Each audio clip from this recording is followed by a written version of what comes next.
Hello friends, आप सभी का हमारे YouTube channel for all exam में स्वागत है। आज हम आपके साथ उपस्थित हुए एक नया प्रश्न लेकर। यह प्रश्न 2017 में आया था।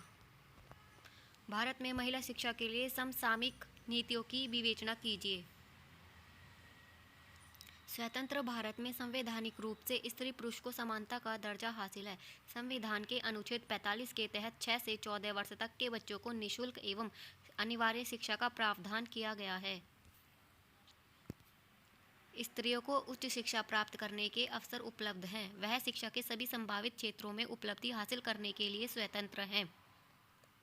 पंचवर्षीय योजनाओं में स्त्रियों के विकास हेतु शिक्षा एवं व्यक्तित्व विकास पर विशेष ध्यान दिया गया है। अनेक कमीशनों द्वारा स्त्रियों की बेहतरी हेतु बहुमूल्य सुझाव दिए गए। विश्वविद्यालय शिक्षा समिति, नारी शिक्षा की राष्ट्रीय समिति, स्त्री शिक्षा सार्वजनिक सहयोग समिति, कोठारी कमीशन, राष्ट्रीय शिक्षा नीति परीक्षण समिति, केंद्रीय सलाहकार समिति ने स्त्री शिक्षा के प्रचार प्रसार एवं उसकी गुणवत्ता में सुधार हेतु सुझाव के साथ साथ स्त्रियों को शिक्षा की ओर आकर्षित करने के सुझाव भी दिए हैं। इन सुझावों के क्रियान्वयन हेतु 1988 में राष्ट्रीय साक्षरता मिशन प्रारंभ किया गया। सरकार ने सन 2000 तक सभी को शिक्षित करने की योजना बनाई, जो पूरी नहीं हो सकी। ऑपरेशन ब्लैक बोर्ड अनौपचारिक शिक्षा योजना नवोदय व केंद्रीय विद्यालयों में 12वीं कक्षा तक निःशुल्क शिक्षा के साथ साथ यह सुनिश्चित करने का प्रयास किया गया कि प्रत्येक नवोदय विद्यालय में 1/3 लड़कियां हों। स्वतंत्र भारत में आज सभी क्षेत्रों में नारी को शिक्षा प्राप्त करने और जीवन यापन करने की स्वतंत्रता है। स्वतंत्र भारत में नारी शिक्षा के लिए निम्नलिखित प्रयास किए गए। नंबर 1, राष्ट्रीय महिला शिक्षा समिति 1958। भारत की स्वतंत्र सरकार ने श्रीमती दुर्गाबाई देशमुख की अध्यक्षता में सन 1958 में नारी शिक्षा पर विचार करने के लिए एक समिति की नियुक्ति की, जिसको देशमुख समिति भी कहा जाता है।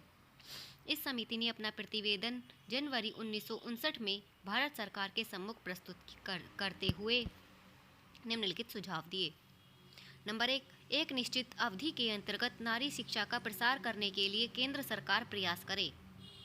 नारी शिक्षा का प्रचार केंद्र सरकार को स्वयं करना चाहिए। नंबर 3, पुरुषों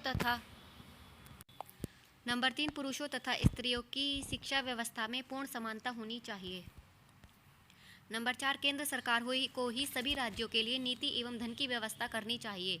नंबर 5, ग्रामीण अंचलों में नारी शिक्षा के प्रसार करने का भार भी केंद्र सरकार को अपने ऊपर लेना चाहिए। नंबर 6, शिक्षा के प्राथमिक तथा माध्यमिक स्तर पर बालिकाओं की शिक्षा के लिए अधिक सुविधाएं प्रदान करना आवश्यक है। नंबर 6, समस्त राज्यों में नारी शिक्षा के प्रसार के लिए परिषदों की स्थापना हो। अब नंबर 2, हंसा मेहता समिति के सुझाव 1962। भारत सरकार द्वारा पूर्व में नियुक्त राष्ट्रीय महिला शिक्षा परिषद द्वारा ही हंसा मेहता समिति की नियुक्ति की गई। इस समिति की अध्यक्ष श्रीमती हंसा मेहता को बनाया गया था। इस समिति के सुझाव अग्रलिखित हैं। यह आवश्यक है कि पुरुषों तथा स्त्रियों के मनोवैज्ञानिक तथा सामाजिक कार्यों में भेदों के आधार पर बालकों तथा बालिकाओं के लिए विभिन्न पाठ्यक्रमों का निर्माण किया जाए। बालकों तथा बालिकाओं के पाठ्यक्रम में विद्यालय स्तर पर कोई तो अंतर होना ही चाहिए। अब नंबर 3, कोठारी आयोग द्वारा नारी शिक्षा के संबंध में सुझाव। भारतीय नारी शिक्षा के इतिहास में कोठारी कमीशन का स्थान अत्यंत महत्वपूर्ण है। इस आयोग ने बालिकाओं की प्राथमिक, माध्यमिक तथा उच्च शिक्षा के संबंध में अपने निम्नलिखित सुझाव दिए। भारत के प्राथमिक विद्यालयों में बालिकाओं को भेजने के लिए जनमत तैयार किया जाना चाहिए। भारत के संविधान के अनुरूप बालिकाओं की अनिवार्य शिक्षा का खुलकर प्रचार किया जाए। बालिकाओं को पुस्तकें, लेखन सामग्री आदि मुफ्त देकर प्रोत्साहित किया जाना चाहिए। बालिकाओं को छात्रावासों तथा यातायात सुविधाएं दी जानी चाहिए। माध्यमिक स्तर पर बालिकाओं के लिए पृथक विद्यालय की स्थापना होनी चाहिए। उच्च शिक्षा में बालिकाओं को प्रशासन एवं व्यावसायिक प्रबंध की शिक्षा भी देनी चाहिए। उच्च स्तर की शिक्षा में छात्राओं को निर्धारित पाठ्यक्रम में विषय चयन की छूट होनी चाहिए।